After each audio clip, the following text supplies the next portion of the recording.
Entonces, vamos a continuar con la segunda parte del encuentro sincrónico del viernes 1 de octubre. Estamos analizando el periodo prenatal y el primer año de vida. Y un tema que había quedado pendiente era el de los movimientos contralaterales y homolaterales. Lateral es lado, ¿sí? Homolateral es los movimientos que se dan del mismo lado. Por ejemplo, que se pueden haber dado en el feto y que se van a dar también durante el primer año de vida, en particular en la primera fase del primer año de vida, ¿no? Que es la fase del lactante. Esta es desde el nacimiento hasta los 3 meses. Movimiento homolateral es cuando el recién nacido mueve el brazo y la mano del mismo lado. Y contralateral es cuando por acción sinérgica, ¿sí? Porque el cerebro todavía no tiene definidos quién va a actuar en cada momento, sino que por irradiación de la información en los dos hemisferios cerebrales, por ejemplo, tanto el feto, porque estos son movimientos que se observan dentro del vientre de la madre, como fuera del vientre, o sea, cuando ya en el recién nacido, contralaterales es cuando mueve un brazo, al mismo tiempo mueve el otro, contralateral, el que está del otro lado, ¿sí? Homo, los dos del mismo lado, brazo y pie, contra, si muevo el brazo derecho, muevo el brazo izquierdo al mismo tiempo, contralateral. Y eso tiene que ver con que todavía no está definido, no están maduros los hemisferios como para repartirse las funciones. Y después lo otro que estaba era la idea de movimiento de aproximación y movimiento de evitación. Movimiento de aproximación es como la palabra lo dice, ¿sí? Cuando el sujeto se aproxima, ¿sí? Se acerca al estímulo.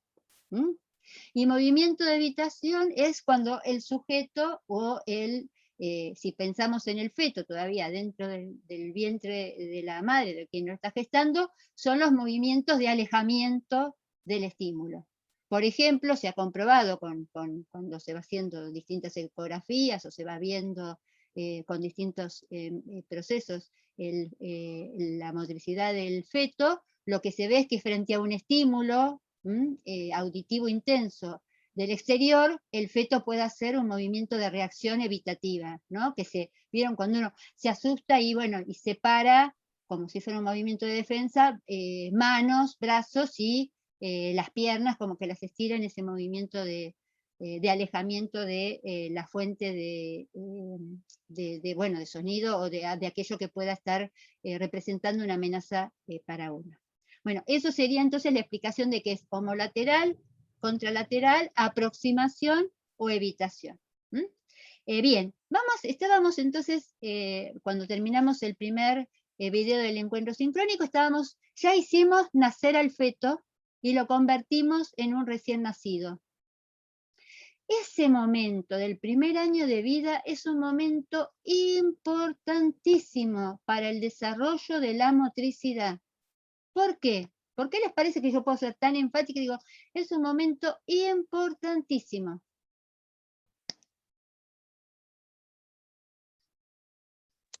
Porque depende el 100% de madre, padre, digamos, como para la supervivencia. Sí, ese es un primer punto, ¿no? Sí, Matías. Porque se empieza a desarrollar la parte neuronal del chico. Porque sí, se empieza a desarrollar, ¿y cómo se llama ese proceso que analizamos la semana pasada? La mielinización. Tal cual. Quizás en ningún otro momento del desarrollo humano y del desarrollo motor es tan evidente y se puede seguir de manera tan precisa la mielinización como durante el primer año de vida.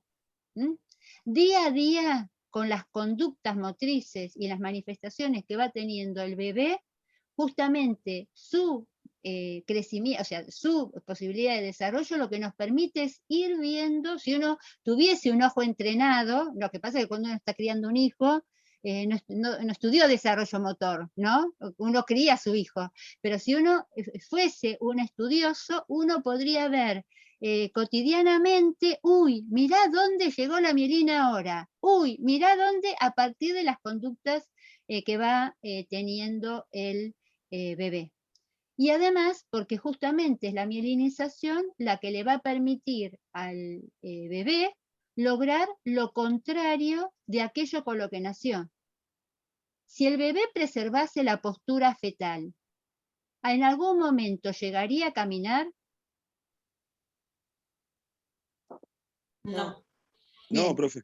Entonces, justamente fíjense ustedes que todo el primer año de vida y la mielinización son las que van a ir permitiendo que el recién nacido pase de esa postura fetal de flexión completa a una progresiva extensión y una postura bípeda. Y justamente para que eso sea posible se tienen que dar los procesos contrarios a los cuales se dieron dentro del vientre. Mientras que dentro del vientre aumentó la hipertonía flexora, a partir del nacimiento y gracias a la mielinización va a tener que aumentar la hipertonía de ¿quiénes? Los extensores. De los extensores.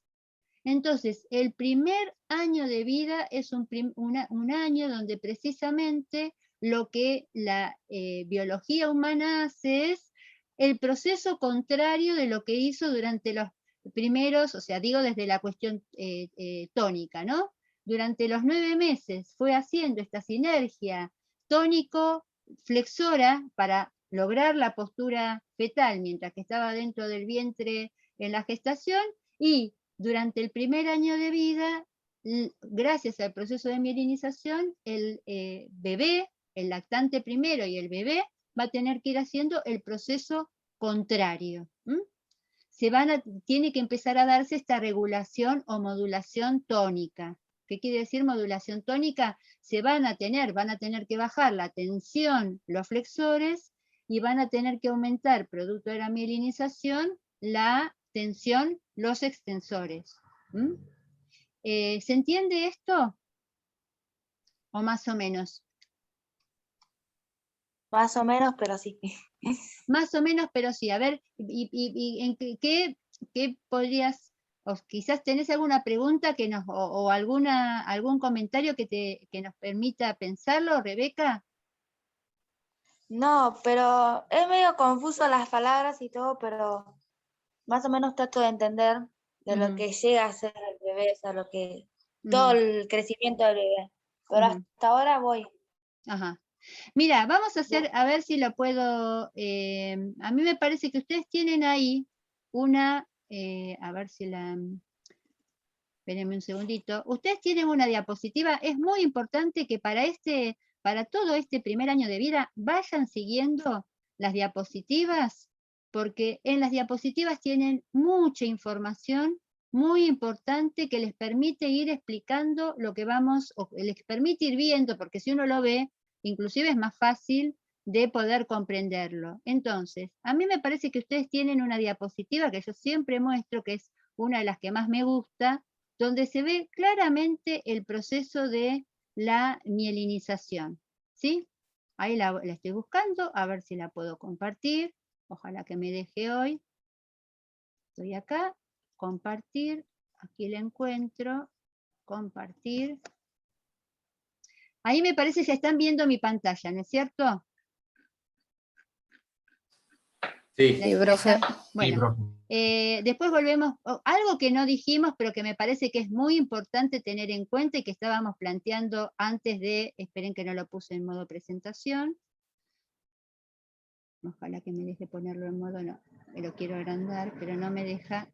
A ver si puedo sacar esta barra de acá, espérenme. Acá está. Se veía bien antes, Gladys. Pero no se veía en modo presentación, me parece, no sé si. A ver ahí si se puede ver en modo presentación. Ahí está. ¿Ahora se ve en modo presentación? Sí, sí. Bien, bueno. Sí. Esperen que me quedó la barra acá, ahí la bajo. Bueno, esto es muy importante de tener en cuenta, que en general se conoce poco, que es la escala o el test de Apgar. Y fíjense cómo acá, en el último de todos estos 5 parámetros, cuando nace el bebé, el neonatólogo, que es el pediatra especializado en recién nacidos, tiene que evaluar, esto no lo hace el obstetra, esto en general en el momento del nacimiento tiene que haber un especialista en como mínimo pediatra que pueda evaluar al recién nacido y analizar estos 5 parámetros. Si respira, si tiene reflejos, le toma no solamente el tono, sino todos los reflejos. Tienen varios videos que les recomendamos que los miren, porque en esos videos se ve claramente cómo un pediatra o un neonatólogo evalúa los reflejos tanto en el momento de nacimiento como también los pediatras van haciendo un seguimiento para analizar qué reflejos se preservan y qué reflejos se van controlando voluntariamente o cuáles desaparecen. El pulso, el color de la piel y el tono muscular. Entonces fíjense que esto que decíamos antes de irnos al recreo, la importancia de que el recién nacido esté en esta postura, ¿no? Brazos flexionados, piernas flexionadas. Es más, si el neonatólogo lo estira, ¿no? El recién nacido ya está, le cortaron el cordón umbilical, se lo dieron al neonatólogo, el neonatólogo le pone las gotas que le tiene que poner, lo revisa, lo mide, lo pesa, bueno, lo controla, y si el neonatólogo le estira las extremidades, y en cuanto se la suelta, el recién nacido vuelve a flexionarlo justamente de manera refleja, y bueno, y precisamente por esa hipertonía flexora. Y algo que yo quería... Sí, ¿iban a comentar algo? Me parece que alguien iba a comentar algo. Yo repetí hipertonía flexora. Algo que esta es la diapositiva que para mí es muy importante, Rebeca, y que quizás acá se ve con estos dibujos, se ve lo que estamos planteando de la hipertonía y la hipotonía. Vos fíjate que acá, ¿no? Inclusive esta está un poco exagerada, porque ya acá el mes no está tan estirado como está acá, pero bueno, lo que está queriendo es representar lo que va pasando. Fíjense que ni bien nace, está en esta postura donde está hecho posición fetal o de flexión completa, o también llamada rigidez del lactante. Pero que a medida que va avanzando la mielinización, es decir, se van recubriendo de mielina los axones, fíjense como acá ya el bebé puede empezar a levantar la cabeza del apoyo. Y cómo progresivamente levantar el mentón del apoyo, no separar la pera del apoyo, es decir, que el bebé empieza a hacer este movimiento voluntario por sí mismo. Aun cuando la mamá lo tenga UPA y todavía le tenga que sostener la cabeza, porque la mielina le permite levantar la cabeza cuando está apoyado, pero no tiene todavía la suficiente fuerza el cuello como para soportar semejante peso que tiene la cabeza. Nosotros no analizamos los gradientes de crecimiento, no los vimos con las diapositivas, pero acuérdense que en el momento de nacer, la cabeza ocupa más de un 25% de las dimensiones del cuerpo, ¿no? Es quizás la parte del cuerpo más predominante y por lo menos la más pesada para que un bebé la pueda sostener. Y fíjense cómo progresivamente acá lo que se va viendo es que después el bebé se para el pecho, en algún momento logra sentarse con ayuda, después se sienta solo, y finalmente a los 9 meses logra pararse con la ayuda de algún objeto, pero por propia voluntad. Justamente acá lo que se va viendo es cómo los que van acá, los extensores, que son estos que yo estoy mostrando en la espalda, ¿sí? Y en las piernas, los extensores están hipotónicos. ¿Por qué? Porque estuvieron para poder estar durante los 9 meses dentro del vientre de la madre. Pero a medida que va avanzando la mielina, esos músculos van ganando tensión muscular, van ganando tono muscular y son los que les permiten al bebé extenderse, ¿sí? Empezar a dejar de ser un bollito para empezar a prepararse para la postura bípeda. Lo primero que se prepara para la postura bípeda es el cuello y el tronco, y luego, a medida que van avanzando, que va avanzando la mielina hacia las piernas, se va logrando la extensión de las piernas, que le van a permitir finalmente, alrededor de los 9, 10 meses en adelante, alcanzar el control postural en bipedestación. Entonces, justamente... Gladys, sí. ¿Por qué no explicás por qué mencionás, a pesar de todas las etapas que están señaladas acá, esos 3 hitos? Ajá. Fíjense que esto que nos plantea Ceci es algo muy importante para nosotros, por eso también lo marcamos ahí con rojo y les pusimos 3 hitos. 3 hitos quiere decir que son 3 momentos muy importantes que en general se suelen tomar como parámetro también para que los pediatras puedan ir haciendo una evaluación. Mira, justamente Ceci, ahí en el foro apareció una pregunta relacionada con esto, que alguien preguntaba cómo se evalúa la capacidad motriz de un recién nacido y de un bebé pequeño. Bueno, existen un montón de test que sobre todo usan los pediatras y los psicomotricistas, ¿no? Porque con los bebés, más que los licenciados en actividad física y deporte, por el tipo de especificidad, los que trabajan son los psicomotricistas.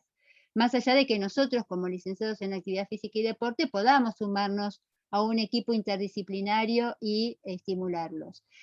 Estos 3 hitos son parte de esa forma de evaluación. Es de esperar que alrededor del mes, de los 2 meses, el bebé pueda empezar a separar la cabeza del apoyo. Y entonces lo que ve la mamá cuando lo está cambiando, quien cumple esa función, lo que empieza a ver es que si lo pone boca abajo para cambiarlo o para masajearlo, para lo que sea, el bebé ya, sobre todo si hay una fuente de sonido, no se queda con la cabecita totalmente apoyada, sino que empieza a levantarla del apoyo. Es decir, empieza con esa primer conducta voluntaria que es los movimientos de la cabeza. Y por supuesto esto que está en el texto y que siempre señalamos, es una situación muy riesgosa esta. Que el bebé empiece a tener esta conducta de levantar la cabeza del apoyo es riesgoso para él y para quienes lo cuidan. ¿Por qué? Porque como la cabeza es la parte más pesada del cuerpo, si en lugar de volver a apoyar sobre la superficie en la que está el bebé, la cabeza hacia adelante, por un envión lleva la cabeza hacia un costado, esa masa que representa su cráneo puede provocar un giro del resto del cuerpo.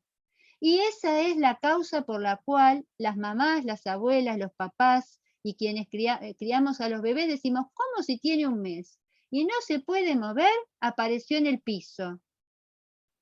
Bien, apareció en el piso, estaba sobre la mesa, que nunca pase eso, del peor lugar que se puede caer es de una mesa por la altura, pero algo bastante común es que la mamá lo deja sobre la cama, lo deja en el borde de la cama porque le está cambiando los pañales, lo puso boca abajo, y de pronto el bebé apareció en el piso. Porque es magia esto, no, es que el bebé empieza a levantar la cabeza y si no vuelve la cabeza, no cae, porque no tiene control de su cabeza. Si la cabeza no vuelve a apoyar sobre el mismo lugar y se inclina, con que la cabeza se vaya levemente lateral, tiene tanto peso y él no tiene control de sí mismo, que va a provocar un proceso de giro y de caída. Por eso nosotros siempre decimos en esta materia, y esto es muy importante para ustedes, si en algún momento van a criar a un bebé, es que el mejor lugar donde puede estar el bebé es en el piso. ¿Sí? El bebé tiene que estar en el cochecito, en la cuna, y si alguien no lo puede estar observando y tiene que hacer otra tarea y lo tiene a UPA y en ese momento lo tiene que dejar en algún lugar que no sea el cochecito, un lugar seguro, el mejor lugar donde puede estar es en una superficie de la cual no se vaya a caer. Profe, Sí. por eso generalmente se los toma y se los alza con la mano en la nuca, ¿no? Sosteniéndole desde la palma de la mano de la espalda hasta la parte externa del cuello, porque es la parte más pesada de su... Sí, Kevin, no solamente es la más pesada, sino que además hasta los 3-4 meses el bebé no puede sostener, más allá de que levante la cabeza del apoyo, quizás algunos bebés antes, otros después, pero hasta después de los 2-3 meses el bebé no logran los músculos cervicales la suficiente tensión como para sostener ese peso. Y fíjate cómo, inclusive si ustedes miran los videos, aun cuando los bebés llegan a los 4 o 5 meses y se empiezan a sentar, ¿no? empiezan a hacer los primeros intentos de sentar, no es hasta el 7º mes donde los músculos paravertebrales tienen la suficiente fuerza, la suficiente tensión como para seguir sosteniendo la cabeza. Porque cuando un bebé está queriendo sentarse, en algún momento, por mínimo que sea, mira, con que mire ya solamente para un costado, ya la cabeza lo va a llevar a que se caiga para ese costado. Insisto, hay unos videos muy interesantes que están en el aula para que los miren, para que vayan viendo cómo se va dando toda esta evolución. Entonces, el segundo hito muy importante, en general, estadísticamente, los bebés se sientan solos a los 7 meses. Algunos bebés se sientan antes, otros se sientan después, pero alrededor de los 7 meses es otro de los hitos. Y el tercero de los hitos es que alrededor de los 9 meses los bebés se paran solos. ¿Qué quiere decir que se para solo? No, que el bebé de pronto dice, me voy a parar, ¡pum! No, el bebé o va gateando o se va arrastrando. Hay bebés que gatean. El gateo también lo van a ver en el video. El gateo no es una conducta que hagan todos los bebés. Puede haber bebés que no gateen y puede haber múltiples formas de gatear. Pueden gatear arrastrando la cola, pueden gatear flexionando y extendiendo una pierna y la otra sentados. Entonces, o puede ser que lleguen arrastrándose hasta algún objeto y agarrándose de ese objeto puedan pararse. Es decir que cuando un bebé se puede parar solo es porque precisamente logra la suficiente fuerza como para que todas las extremidades inferiores puedan sostener el peso de la cabeza y del resto del cuerpo. Que va de la mano de esto que ya dijimos también, ¿no? De cómo fue organizando toda la información laberíntica y plantar para sostener, porque no es solamente un problema de fuerza, también es un problema de equilibrio, que él pueda ir elaborando y el cerebro pueda ir procesando esa información de la vía propioceptiva para permitirle mantener la postura, que es una de las grandes dificultades, ¿no? Y la postura quieto, control postural, ni que hablar cuando tiene que combinar la postura en situación de marcha, que eso se va a dar en general, algunos muy pocos bebés caminan antes del año, ¿sí? En general, la marcha es una conducta voluntaria que se convierte en habilidad motriz después del año. ¿Por qué? Porque además la marcha es una permanente pérdida de equilibrio. Para mantener el equilibrio, que espero que lo puedan ver en detalle en la anatomía, la idea es que el centro de gravedad caiga sobre mi base de sustentación. En cuanto yo empiezo a sacar algún segmento de mi base de sustentación, por ejemplo, doy un paso hacia adelante, ya ahí estoy en situación de desequilibrio. O si saco un punto de apoyo, como hicimos con Kevin, ya estoy en situación de desequilibrio. Entonces, para que alguien adquiera la marcha, también léalo en detalle, hay una serie de conductas y de aprendizajes que se tienen que dar. No solamente es mielinización y no solamente es fuerza de las piernas. Entonces, Rebeca, con esta diapositiva, lo que nosotros queremos mostrar es cómo se va dando el proceso de mielinización. ¿Y recuerdan qué ley sigue el proceso de mielinización? ¿De qué ley nos está dando cuenta esta diapositiva? ¿Qué estamos viendo acá?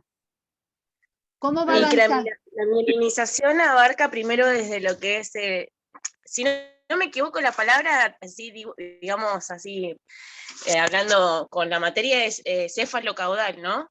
Tal cual, Agustina, céfalo-caudal, sí. Bien. Pero después, a medida que va pasando el tiempo, se va acercando la mielinización a las extremidades, por ejemplo, brazo.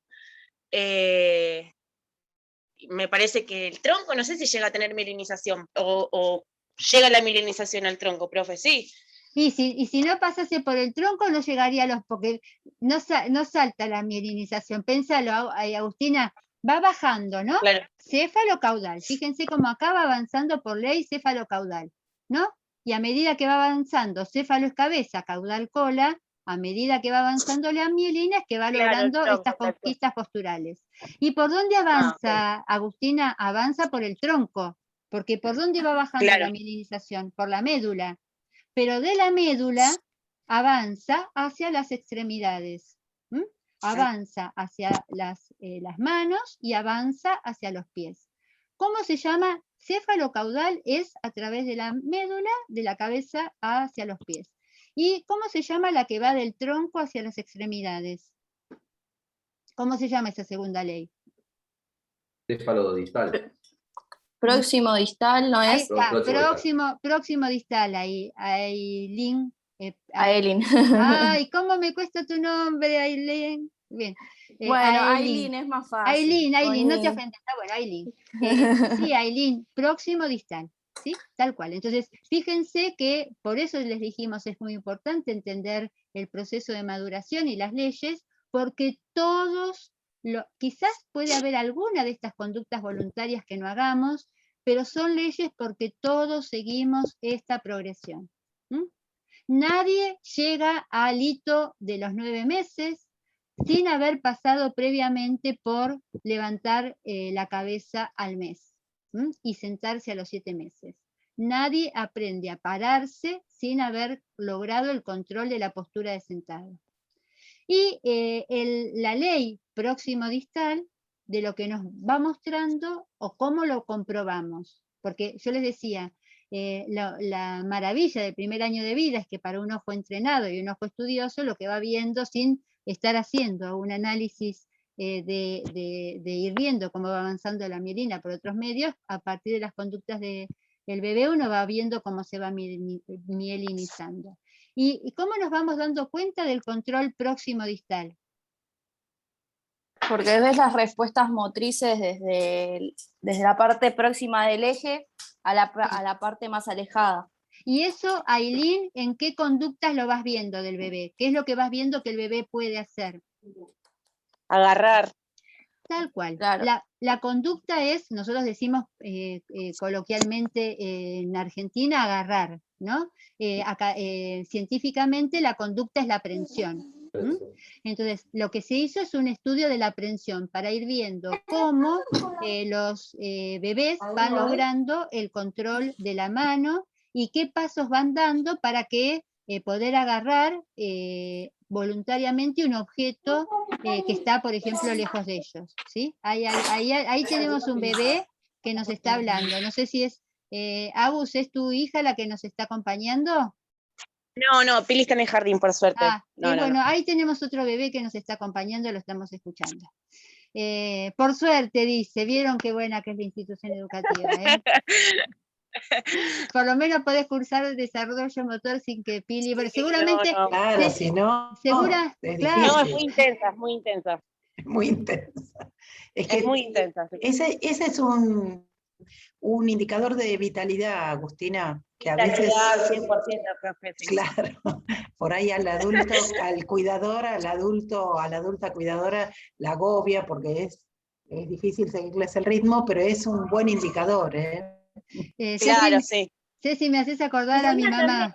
Mi mamá decía siempre, vieron, mi mamá, se imaginan, mi mamá me decía, nena, no te quejes, porque si se mueven, están sanos. Es porque está sano, mi socia me dice lo mismo, profe. Agradecemos a Agustina, porque si estaría quieta estaría enferma. Enferma, claro. Nena, viste por eso. Entonces, son todas esas que te dicen a vos, la señora esa debe ser de mi generación, y te debe repetir lo que le dijo su mamá, que era de la generación de mi mamá, ¿no? Nena, Agustina, no te quejes, padres no se quejen si sus hijos son muy inquietos, porque quiere decir que están sanos. Entonces, volviendo a lo que planteaba Ailín y lo que planteaba Agustina respecto de la aprensión, fíjense que la forma en la cual alguien llega a hacer prensión voluntaria y el tipo de prensión que va haciendo con la mano, el dominio que va teniendo de la mano, lo que es un indicador de cómo va avanzando la mielinización. Repasemos, ya que estamos, y vamos a ver si podemos ir como cerrando estos temas centrales del primer año de vida. Repasemos, así como repasamos los 3 hitos de la postura y de la marcha, repasemos cuáles son los pasos que se tienen que dar para que alguien llegue a hacer prensión o agarrar algo de manera voluntaria, y repasemos los 3 tipos de formas en las que se va dando la evolución de la prensión para ir comprobando la mielinización. ¿Cuáles son los 3 pasos para llegar a agarrar algo voluntario? Perdón, los 4 pasos para llegar a agarrar algo voluntariamente. Primero es lo visual, ¿no? Lo primero es lo visual, tal cual. Lo primero es lo visual. ¿Cómo se llama a eso primero visual? Localización. Tal cual, acá las tenemos. Lo primero que tenemos que hacer es localizar visualmente el objeto. ¿Mm? ¿Por qué decimos localizar visualmente el objeto? Porque pasan 2 cosas. Piensen, primero, que la retina no está totalmente mielinizada, o sea que cuando nacemos vemos figuras, pero no distinguimos con precisión. El proceso de la vista es un proceso que va evolucionando producto de la mielinización también del ojo. Segundo, se tienen que mielinizar los nervios ópticos, que son los que nos van a permitir focalizar, ¿sí? Hacer un seguimiento del objeto. Fíjense que también un ejercicio que les hacen hacer los pediatras a los bebés es les ponen un dedo y lo hacen seguir. Cuando recién nace el bebé no puede seguir un objeto. Quizás sí puede mirar hacia una fuente de sonido, pero hasta los 3 meses justamente lo que se va a dar es toda la mielinización de las estructuras que le van a permitir seguir un objeto. ¿Quién es el que habla? ¿Quién es el que habla ahí? Mi sobrino. ¿Cómo se llama tu sobrino, Ailín? Ezequiel. Decirle a Ezequiel que lo estamos escuchando. Bueno, el segundo paso, primero hago la localización. ¿Cuál es el segundo paso? La aproximación. Aproximo la mano. ¿Cuál es el tercer paso? La aprehensión. Bien. ¿Y el cuarto?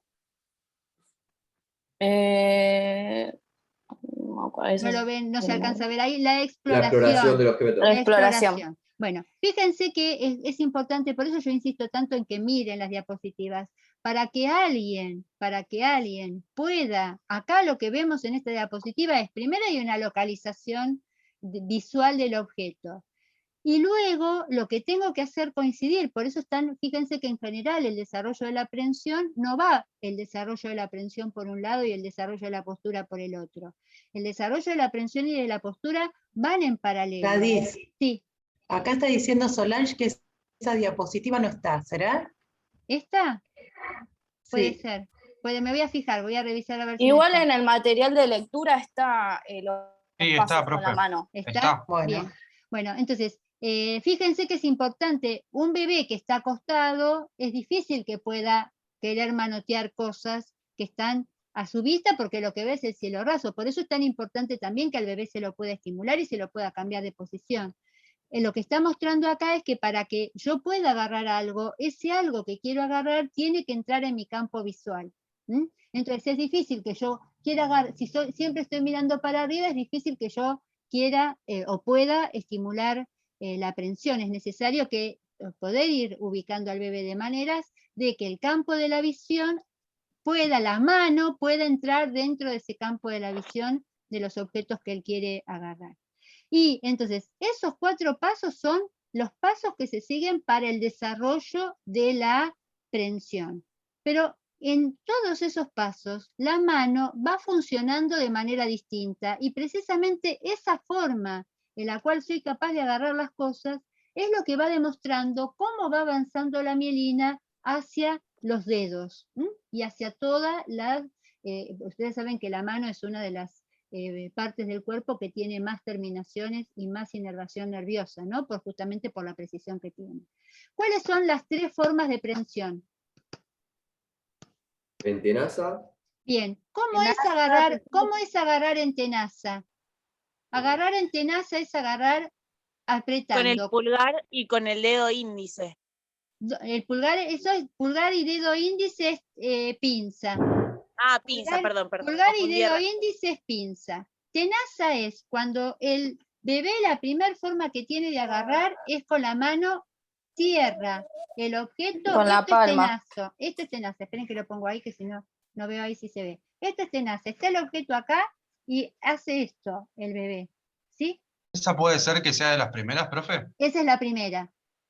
Esa es la primera, lo que está demostrando que no tiene independencia de los dedos, que no tiene precisión. La segunda forma de agarrar es tipo tijera. Está el objeto y cierra con el dedo gordo. Ahí ya, cuando hay tijera, lo que hay es se independiza el pulgar, empiezo a independizar la acción del pulgar y ya agarro, no con los dedos solamente, sino haciendo intervenir el pulgar. Esa es la segunda, quiere decir que el pulgar empieza a tener mielinización. La tercera forma de prensión es la pinza.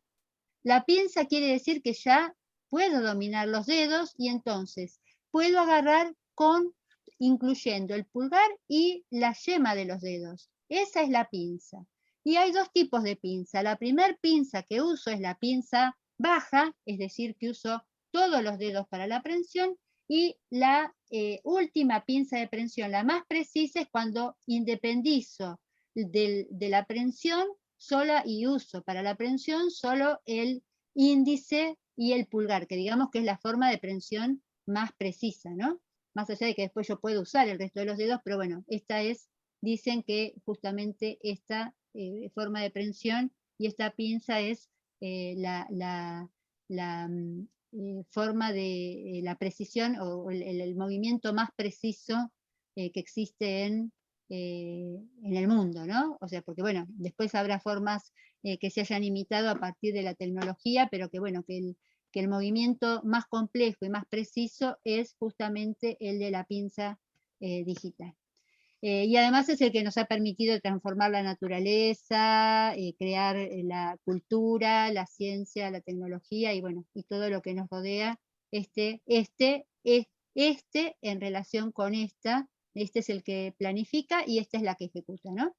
Y todas las técnicas deportivas también, ¿no? Sí, y justamente inclusive las más complejas que se dan en el ámbito del deporte.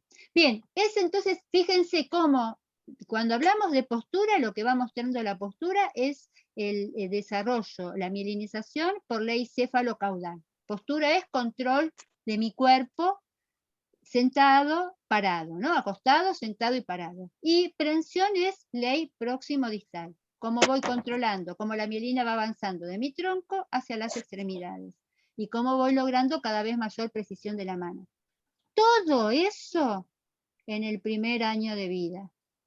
Y esas precisamente conductas, que no sé si eso finalmente lo tengo, no sé si está, a ver, si está aquí como... acá está, ¡ay, qué suerte que está! Bien, esta es la síntesis del desarrollo de la motricidad del primer año de vida, y si nosotros podemos entender esto, yo luego daría lugar a que hagamos preguntas y vayamos cerrando el encuentro de hoy. Fíjense qué importante que es el primer año de vida para la evolución de la motricidad. ¿Por qué? Porque de 0 a 3 meses lo que nosotros nacemos es con estas 3 manifestaciones. Tenemos movimientos masivos incontrolados, tenemos reflejos y la rigidez, ¿no? Esto que es la postura fetal que persiste a lo largo de estos meses, y tenemos movimientos localizados y segmentarios. Durante estos 3 meses empieza el proceso de mielinización de manera progresiva, cefalocaudal y próximo distal, y gracias a la mielinización es que a partir del 4.º mes vamos a poder empezar a ver que el bebé tiene los primeros movimientos voluntarios, coordinados, es decir, las primeras conductas donde va a poder expresar, vamos a poder empezar a ver cómo el bebé se empieza a manifestar como un ser humano con intención. Con intención, porque aquí todavía, en esto, de 0 a 3 meses, el bebé estaba a merced de su bagaje genético producto de la gestación. Recién a partir del 4.º mes, el bebé va a poder empezar a expresarse, más allá de que, bueno, que vamos a ver la semana próxima todo lo que tiene que ver con el diálogo tónico. Motrizmente, más allá de que el bebé se manifieste tónicamente, motrizmente el bebé va a poder empezar a expresar su intencionalidad a partir de este 4.º mes. ¿Y cómo es que vamos a ver la intencionalidad del bebé? Lo vamos a ver a partir de estas 3 manifestaciones que todavía no las llamamos habilidades, las llamamos conductas voluntarias sobre las que se van a construir las habilidades. Esas 3 conductas voluntarias son el control postural, que es el que vimos recién, con toda la progresión, desde sostener la cabeza, separar el pecho, sentarse y pararse, eso es control postural. Prensión, que es lo que acabamos de ver recién, cómo por ley próximo distal se va dando el dominio de la mano. Y por último, la marcha. La marcha entendida no como caminar. Antes de caminar, durante todo este primer año de vida, el bebé tuvo otras formas, hablamos de marcha como formas de desplazamiento. Fíjense que durante este primer año de vida, el bebé giró, reptó, muchas veces antes de empezar a gatear, los bebés lo que hacen es reptar, por último, en algunos casos sí, en otros no, los bebés se desplazan gateando.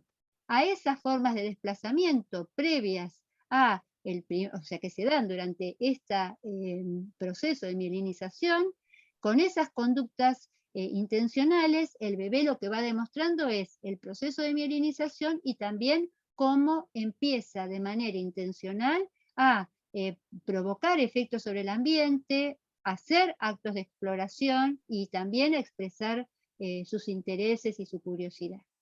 Y a partir de estas 3 conductas voluntarias, lo que se va, y no sé si se llega a ver acá abajo, ¿ustedes la alcanzan a ver acá abajo sí, ¿no? Se ve, ¿no? ¿Ustedes la ven? ¿Qué cosa, Gladys? Locomoción manipulativa. Sí, se ve. Yo lo tenía tapado por la barra. Entonces, fíjense cómo lo que vamos a ver a partir del primer año de vida es que sobre estas 3 conductas voluntarias se construyen todas las habilidades motrices generales. Por eso es tan importante este primer año de vida, porque es la base de nuestra motricidad. Como los reflejos son la base de la motricidad de este primer año de vida, toda la mielinización y la adquisición de estas 3 conductas voluntarias van a ser la base de la adquisición de toda la motricidad para el resto de nuestra existencia.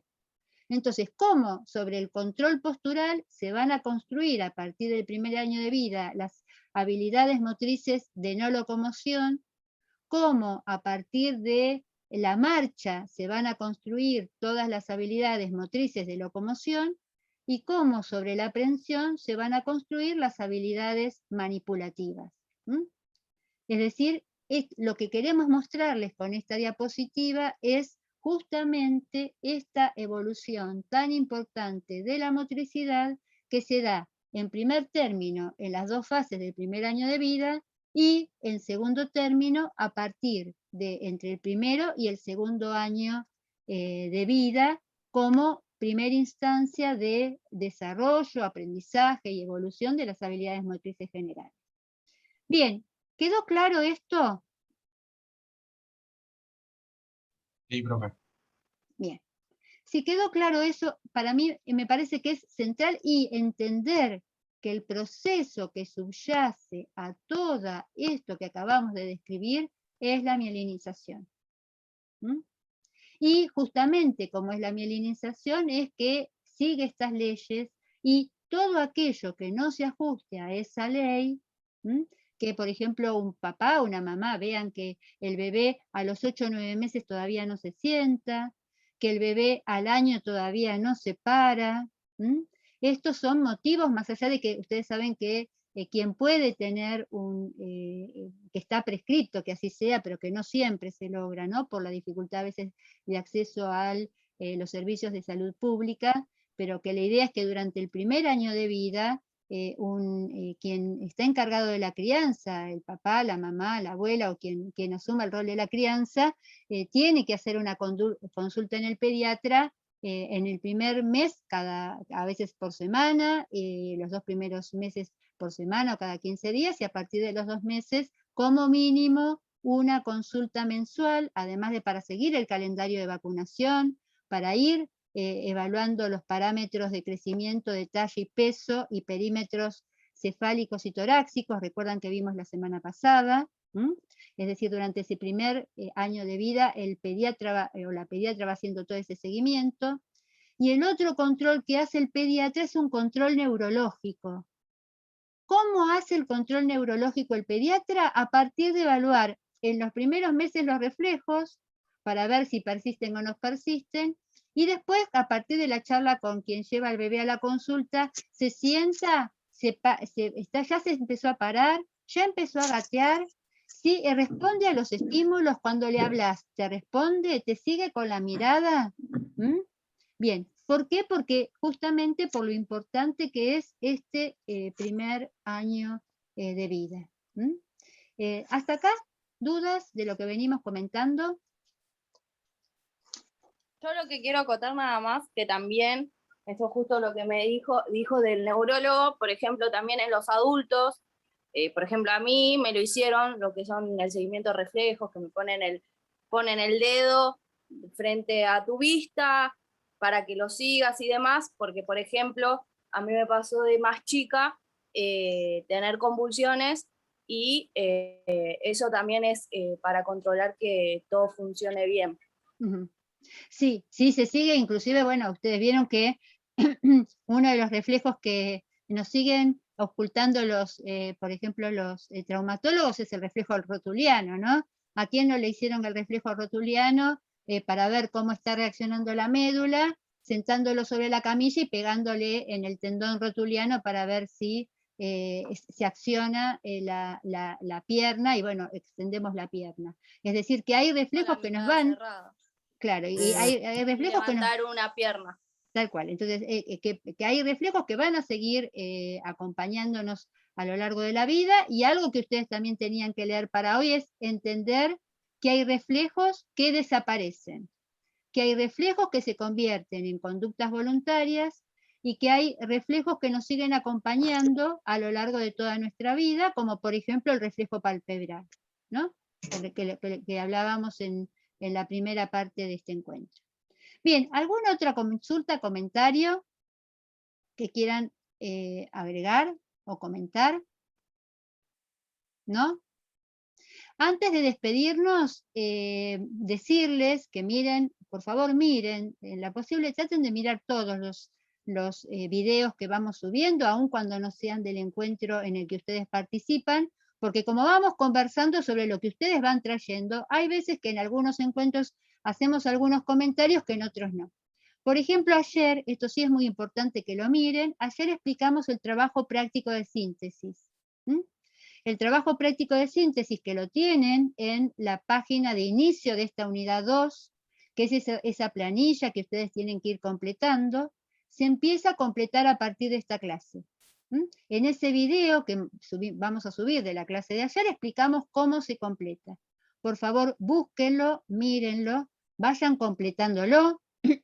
Ya tienen para empezar a completar con lo que vimos de periodo prenatal y de primer año de vida.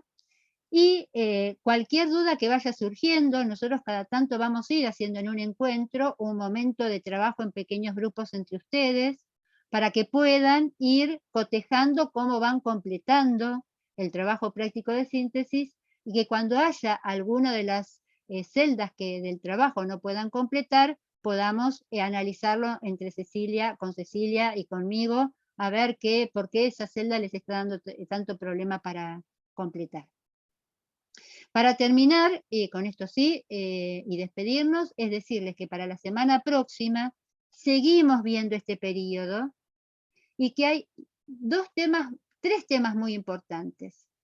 El primer tema muy importante es cómo se origina y cómo evoluciona la inteligencia a partir de los reflejos.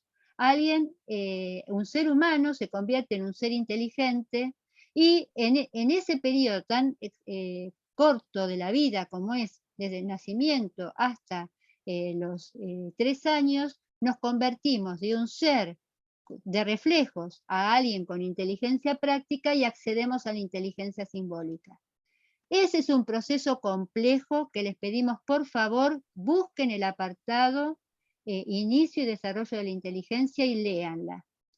Tienen unos videos sobre Piaget que son, la verdad que, hermosos. No los hicimos nosotras, pero son 2 videos hermosos que les explica el proceso de Piaget, asimilación, acomodación y adaptación. Véanlos. Y que también les explica el periodo preoperatorio, que es el propio de este momento.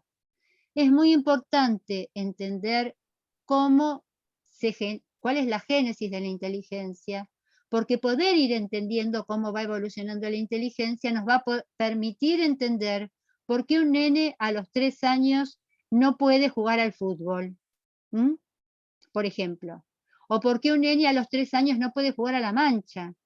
Pero para poder entender por qué esa edad se puede hacer, o por qué un nene recién puede jugar al fútbol a partir de los 6, 7 u 8 años, o por qué mejora la capacidad de juego a partir de los 13, 14 en adelante. Pero para Profe, eso lo estamos viendo en Fundamentos y Enseñanza. Qué bueno, buenísimo. ¿Vieron Sí. Piaget en Fundamentos y Enseñanza, Agustina? ¿O están bien? No, ahora estamos viendo, bueno, Iniciación Deportiva, que yo ya lo había leído, Sí. y Enseñanza de Niños, bueno, no me acuerdo el título, pero habla sobre la práctica de juego entre 3 y 5 años, que es justamente lo que está hablando usted, profe. Perfecto, entonces nosotros lo que vamos a hacer en desarrollo motor es explicar eso que ustedes están viendo, o sea, ustedes están viendo por qué, o sea, qué tipo de juegos hacen, nosotros lo que vamos a explicar es por qué pueden hacer ese tipo de juego y no otro. Claro. Pero para poder entender cómo se llega hasta ahí, es necesario entender la génesis de la inteligencia. Y cómo la inteligencia, de la misma manera que la mielinización va evolucionando, la inteligencia va evolucionando. El otro tema muy importante es la afectividad. ¿Por qué cuando nacemos estamos confundidos con los que nos rodean? ¿Cómo nos comunicamos a partir del diálogo tónico? ¿Y cómo se va dando ese proceso de separación y de reconocimiento de la madre? Ahí Ceci nos va a explicar toda la teoría para el que tenga dudas, toda la teoría del apego y todo lo que tenga que ver con el desarrollo de la afectividad para que entendamos, pensemos que la afectividad es la base de la socialización. Que podamos llegar a ser seres sociales tiene que ver con cómo se construye nuestra afectividad y cómo nos vinculamos a partir de esa afectividad con los otros. Y el tercer tema, paso todos estos subtítulos para que lean. Y el tercer tema muy importante es de qué manera estimulamos a un bebé. Porque en ese momento tan importante de la motricidad no se da de manera tan espontánea. Es necesario que la crianza intervenga intencionalmente sabiendo qué es lo que hay que hacer con el bebé. Entonces la pregunta para la semana que viene es, ¿qué hacemos con las pantallas? ¿Pantallas o juego de crianza? Vayan a buscar qué son los juegos de crianza, léanlos, y los que no son padres, traten de mirar a su alrededor, si tienen a alguien cerca que está criando, tráiganos para compartir de qué forma están viendo ustedes que la gente que los rodea está criando a sus bebés en estos 1000 días. ¿Alguna duda? Sí, pero respecto a la jornada de hoy. Bien. Porque me gustaría verla, pero en ese horario estoy trabajando. Bien. ¿Queda la posibilidad de verlo después, queda alojado en YouTube? Sí, creo que sí, perdón. Es lo mismo. Tengo la misma duda porque yo tengo que ir a entrenar hoy. Bien, No voy a poder asistir. miren, vamos a hacer una cosa, ¿sí? Hay 2 posibilidades. Quienes se inscribieron, traten de entrar hoy. Quienes no se inscribieron, miran el video. Y quienes no se inscribieron, para poder acreditar, porque los que se inscribieron y entren hoy y vean y hagan la encuesta, van a poder acreditarlo. Quienes no se inscribieron, el 15 de octubre, es decir, este viernes no, el otro viernes, va a haber una jornada también sobre, en este caso, específicamente sobre soledad y afectividad de los adultos mayores, que va a estar muy interesante. Es decir, que el que no pueda participar hoy va a poder participar y lo vamos a invitar a que venga el viernes, el 15. Inclusive el que quiera puede hacer la de hoy, puede hacer la del viernes y demás. Y si no pueden participar, discúlpame Kevin, si no pueden participar en ninguna de las dos, vamos a ir, les vamos a ir anunciando siempre con anticipación, como para que puedan participar. Sí, Kevin. Gladys, ¿no querés dejar de grabar? Sí, dejo de